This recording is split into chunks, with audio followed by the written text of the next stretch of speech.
करने जा रहा हूं।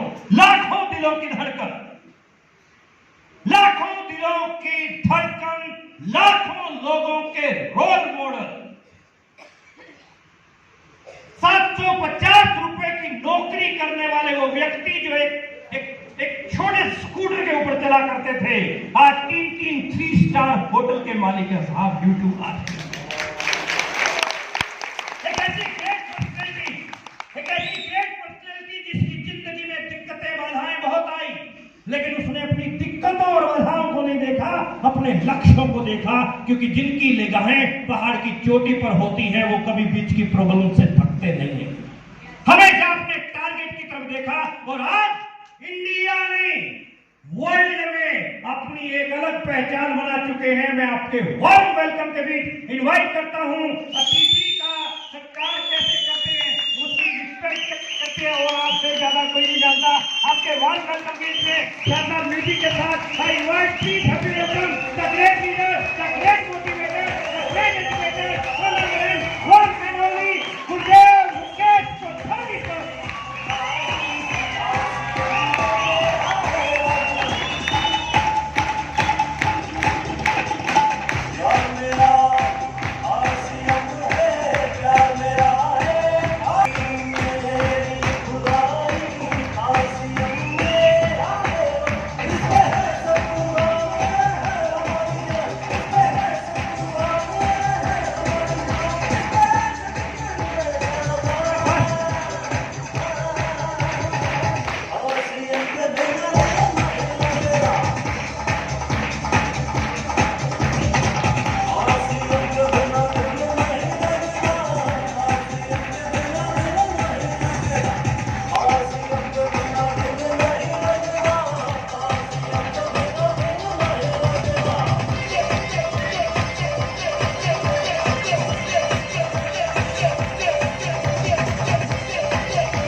आपकी जोरदार तालियों के बीच में माइक्रोफोन हैंड ओवर करता हूं गुरुदेव मुकेश कोठारी साहब के साथ।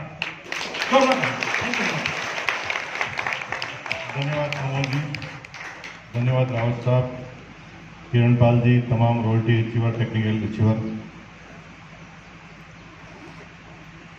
पैदा हो गई और मुझे पता नहीं, क्योंकि ऋषि अगस्त के बारे में मैंने थोड़ा पढ़ा हुआ, लेकिन अगस्त मुनि नहीं पढ़ा हुआ। तो कह कि ऋषि अगस्त की तपस्या वाला जो मंदिर है अगस्त मुनि में ही है। फिर मुझे बताया गया कि केदारनाथ बिल्कुल नजदीक है यहाँ से। तब से मैंने, आप प्रमोद जी आप अपना मोबाइल खोल के देखना, इतना फॉलोअप मेरे पूरी लाइफ में किसी सेमिनार का नहीं रहा जितना मैंने अगस्त मुनि में। हर दूसरे दिन फोन करता हूं उनको, कहता हूं यार प्रोग्राम की तैयारी कैसे चल रही है और हेलीकॉप्टर तैयार है कि नहीं मेरा केदारनाथ जाने के लिए। बार बार मैं उनसे बात करता है।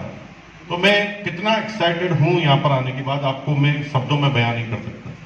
और मैं इस पूरे वातावरण में आने के बाद मैं अपने आप को किस तरह से गदगद महसूस करता हूं कि पहाड़ों के लोगों को ये बिजनेस समझने में थोड़ा टाइम लगता है, लेकिन जब समझ में आ जाता है तो यहीं के लोग पूरे दुनिया में कमाल किए हैं। जैसे हिमालय पर एवरेस्ट पर चढ़कर तेन सिंह, क्या नाम था, हाँ, उन्होंने कमाल किया। उस तरह से पहाड़ के लोग कमाल कर सकते हैं। तो मैं अभी इतनी दूरी से आया हूं, लगभग 1000 किलोमीटर से ज्यादा दूरी से मैं, फिर भी आप इतनी दूरियां मेरे से बना के रख रहे हैं, मुझे अच्छा नहीं लग रहा। कितना दूर बैठे हैं आप, अरे यहाँ थोड़ा नजदीक आ जाओगे। इतनी मुश्किल से हम आए हैं, तुम इतना दूर जाकर बैठ गए। उठाओ सोफे को, थोड़ा नजदीक लाओ। जीवन में मौका मिले पास आने का तो दूर थोड़ी रहना चाहिए, पास रहना चाहिए। हाँ बस इतना नजदीक ही नहीं आना चाहिए। धन्यवाद, थैंक यू। आ जाइए, थोड़ा जगह रख लेना बीच में ताकि थोड़ा सा चले जाएंगे। बात है, इतना दूर जाकर मत बैठो।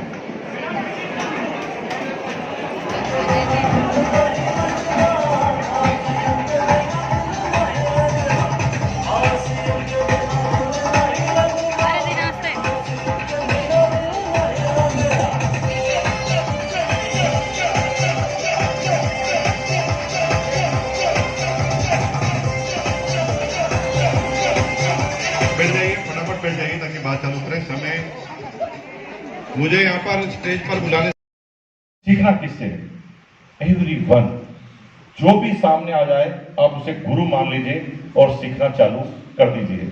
क्योंकि ये बात मुझे तब समझ में आई जब मैं 27 साल का था और मेरी 2 साल की गुड़िया ने मुझे पहली बार टूथपेस्ट करना सिखाया। उससे मैंने कहा क्या हुआ? उसने कहा डैडी आप इतने बड़े हो गए अभी तक आपको टूथपेस्ट करना नहीं आता। मैंने कहा क्यों? उसने कहा आपकी दांतों की लाइन तो स्ट्रेट है और आप ब्रश को यूं घुमा रहे हैं।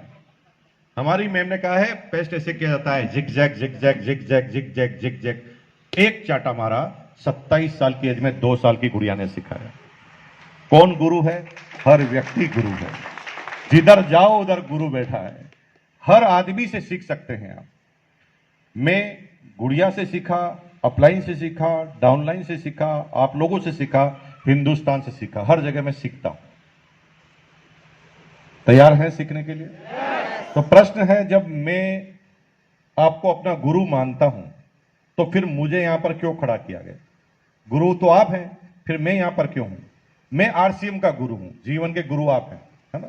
जीवन के बारे में कुछ भी सीखना होगा तो मैं आपसे सीखूंगा, आरसीएम के बारे में कुछ भी सीखना है तो आप मेरे से सीखिए।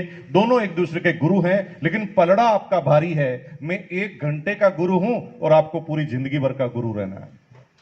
ठीक है जी?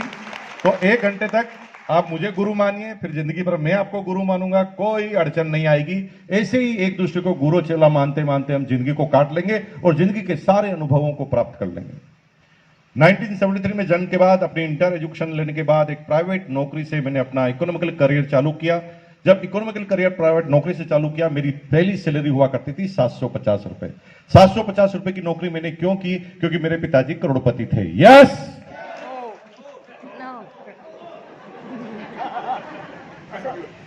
कुछ लोग ऐसे आए जैसे कोई सत्यनारायण की कथा है यहाँ पर, स्वाही बोलना है। अरे यार सुनो तो सही, मैं क्या बोल रहा हूं। हर चीज में यस बोलना थोड़ी जरूरी है। परिवार का इकोनॉमिकल बैकग्राउंड ज्यादा अच्छा नहीं था, इसलिए प्राइवेट नौकरी से करियर चालू करना पड़ा। पैसों के प्रति बहुत लगाव था। ये बीकॉम के बाद मैंने पहली बार पैसा नहीं कमाया था। पैसा कमाना मैंने 6ठी क्लास में चालू कर दिया था। 6ठी क्लास में जब बच्चे लोग क्रिकेट खेला करते थे, गिल्ली डंडा खेला करते थे ना, उस समय मैं पैसों की बात सोचा करता था। क्यों सोचता था? क्योंकि घर में जब भी कोई तनाव आता था, टेंशन आती थी, तो उसकी वजह पैसा होती थी। मन में फिट था कि मुकेश बड़े होकर खूब पैसा कमाना है, और 6ठी क्लास में मैंने अपना कारोबार चालू कर दिया।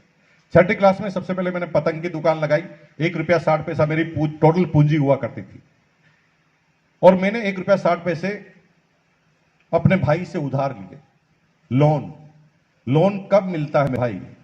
लोन उसी को मिलता है जो सामने वाले को यह एहसास करा देता है कि तेरा पैसा डूबेगा नहीं, वापस आएगा। आप भी पैसा किसको उधार देते हैं? जब आपको यह पता चल जाएगा कि यह पैसा वापस आएगा। बैंक भी कब उधार देगा? जब उसे कंफर्म हो जाएगा कि यह पैसा वापस आएगा। बिना कंफर्मेशन के तो कोई लोन नहीं देता। तो 6ठी क्लास में मैंने भाई को, जो मेरे से 2 साल बड़ा था, उसको यह याद दिलाया कि अगर तू मुझे 1 रुपया 60 पैसा देगा तो 3 महीने बाद तुझे 1 रुपया 90 पैसा करके वापस दूंगा। तो मेरे भाई ने कहा इतना छोटा है तू क्या करेगा? मैंने कहा बिजनेस करूंगा। मैंने ऑन पेपर प्रोजेक्ट रिपोर्ट बनाई और बताया कि पतंग की दुकान लगाऊंगा। पहली पतंग की दुकान यहां से 4 किलोमीटर दूर है। अगर पतंग की दुकान मैंने लगाई तो इधर के सारे कस्टमर मेरे हो जाएंगे, और अगर सारे कस्टमर मेरे हो गए तो मैंने पता लगाया है छुट्टियों में कि पतंग की होलसेलर कहां है और पतंग में मार्जिन कितना है। और अगर ये करेंगे तो आपका कंफर्म 1 रुपया 90 पैसा वापस आना है। और मेरे भाई ने 6ठी क्लास में मुझे लोन दे दिया, 1 रुपया 60 पैसा। 3 रुपया 20 पैसे से मैंने अपनी पतंग की दुकान चालू की और 3 महीने में पैसे को डबल कर दिया। आपके पास ऐसा कोई बिजनेस है तो बताओ जिसमें आप 3 महीने में किसी बिजनेस में डबल कर सकते हैं पैसा। मैंने किया 6ठी क्लास में।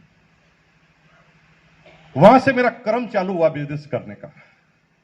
उसके बाद आम आदमी की तरह मैं रिएक्ट ही नहीं करता था।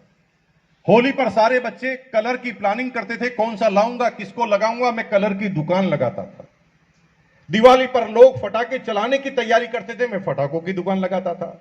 राखी पर लोग राखी बंधवाने की तैयारी करते थे, मैं राखी की दुकान लगा लेता था। और इस तरह से एक भी season part time spare time में, पढ़ने में मेरी ज्यादा रुचि नहीं थी, पढ़ाई मुझे जबरदस्ती करनी पड़ रही थी, क्योंकि पिताजी माताजी कह रहे थे कि पढ़ना इसलिए जरूरी है क्योंकि कॉन्फिडेंस चाहिए, कल तू ये नहीं कहेगा कि मैं कम पढ़ा लिखा आदमी हूं, आपको हमेशा लगना चाहिए कि मैं पढ़ा लिखा आदमी हूं, इसलिए पढ़ाई करना तो जरूरी है। और वो मुझे जबरदस्ती स्कूल भेजते थे, पढ़ाई लिखाई में रुचि नहीं थी। लास्ट के 10 दिन तक छोटा मोटा कुछ काम करके पढ़ लेता था और पास हो जाता था।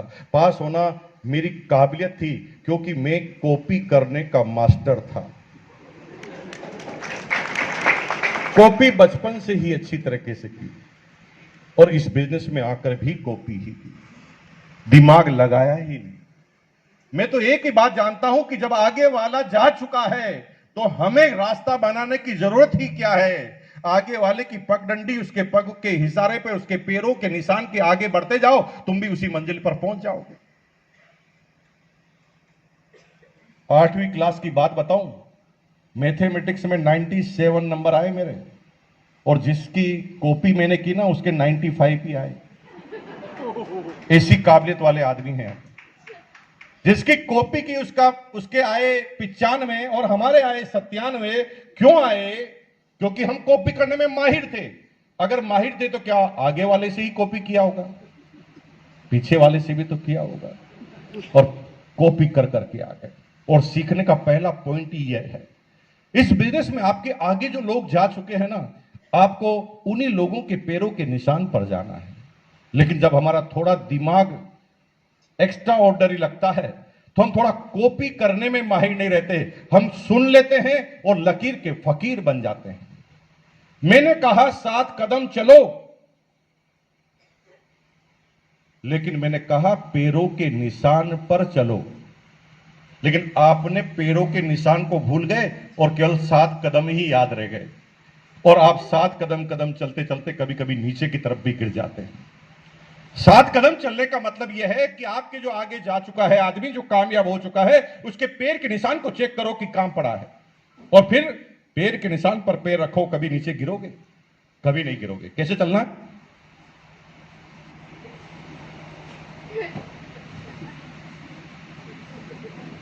एडजस्ट वहीं पर पहुंचेंगे जहां पर ऊपर वाला गया है, आगे वाला गया है। लेकिन थोड़ा सा दिमाग लगाते ही आदमी कहीं से कहीं गिर जाता है और फिर प्रकृति को दोष देता है। मेरी अपलाइन ठीक नहीं है, मेरी डाउनलाइन ठीक नहीं है, मेरा समाज ठीक नहीं है, मेरा प्रधानमंत्री ठीक नहीं है, मेरा मुख्यमंत्री ठीक नहीं है, मेरी व्यवस्था ठीक नहीं है, बाढ़ आ गई, पानी आ गया, तूफान आ गया, पता नहीं उल्टी पुल्टी बातें करता है। वो सोचता है कि मेरी कोई गलती नहीं, मैं तो 7 कदम चल चुका हूं। 7 कदम चलना महत्वपूर्ण नहीं है, 7 कदमों पर चलना महत्वपूर्ण है। ये बात सबसे पहले मेरी अपलाइन ने मुझे सिखाई। सब कुछ ठीक चल रहा था। जब मैं 10वीं क्लास में पढ़ता था ना, तो मेरे टीचर और मेरी इनकम बराबर थी। हेलो, मेरे टीचर और मेरी इनकम बराबर हुआ करती थी जब मैं 10वीं क्लास में था। इतना पार्ट टाइम इनकम काम करता था। 11वीं क्लास में आते आते तो मैं कॉन्फिडेंट हो गया, 2 इंच सीना मेरा ऑटोमेटिक बाहर आ गया। इसे कहते हैं पैसों की गर्मी। आदमी के पास जेब में पैसा होता ना तो यूं अकड़ के चलता हो, 2 इंच सीना बाहर निकालने की जरूरत नहीं पड़ती, ऑटोमेटिक निकल जाता। ये बंद हो गए पंखे उनके, कुछ हुआ गड़बड़? ये भैया क्यों बंद किया? मैं तो आपका दुश्मन नहीं हूं। हाँ, ये फिर क्या चल रहा है? तो अभी जनरेटर पे तो चल रहा था ये कूलर, फिर जनरेटर क्यों चला रखा था? तू भाई चला दे इसको। Very good. इतना ध्यान रखने वाले आदमी बहुत कम है आपके जैसे मेरे पास। बहुत बहुत धन्यवाद, ताली बजाइए भैया के लिए। ये मेरे लिए इंतजाम कर रहे हैं बहुत जल्दी।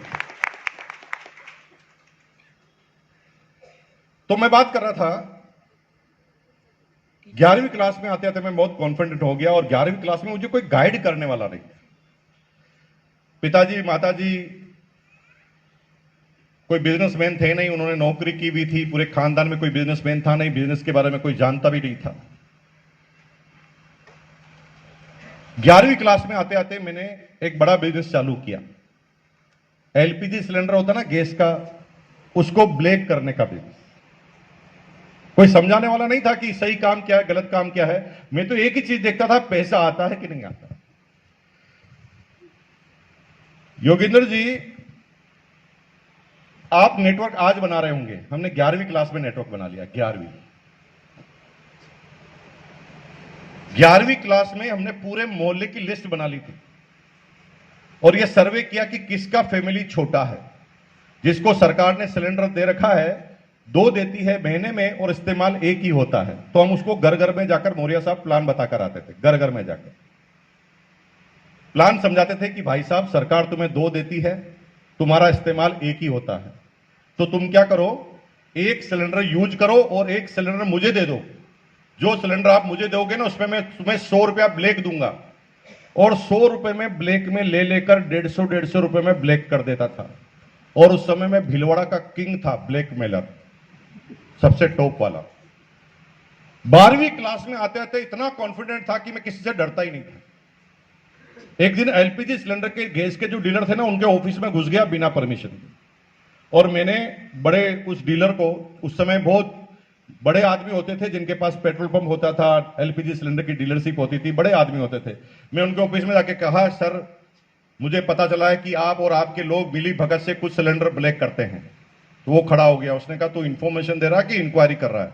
मैंने कहा मैं इंफॉर्मेशन इंक्वायरी नहीं दे रहा हूं, मैं आपके भले की बात बता रहा हूं कि आप समाज के वरिष्ठ नागरिक हैं, आप समाज के प्रभुत्व वाले लोग हैं, आज समाज के गौरव हैं, और आप जब ब्लैक करते हो ना तो समाज पर गलत असर पड़ता है और आपका नाम बदनाम होता है, और मैं नहीं चाहता कि आपका नाम बदनाम हो। और आज से आप कसम खाइए कि 1 भी सिलेंडर ब्लैक आप नहीं करेंगे, जो भी करेंगे मेरे थ्रू करेंगे। और भाई साहब 11वीं क्लास में एलपीजी सिलेंडर के डीलर को यह प्लान इतना समझ में आया, उसने अलग अलग आदमी से ब्लैक करेंगे तो नाम खराब होगा, तो एक ही आदमी से डीलिंग करनी चाहिए। और उस समय हम किंग बन गए भिलवाड़ा में। अगर एलपीजी सिलेंडर किसी को भी ब्लैक में चाहिए तो मुकेश कोठारी से ही खरीदना पड़ेगा, कोई दूसरा अल्टरनेटिव नहीं है।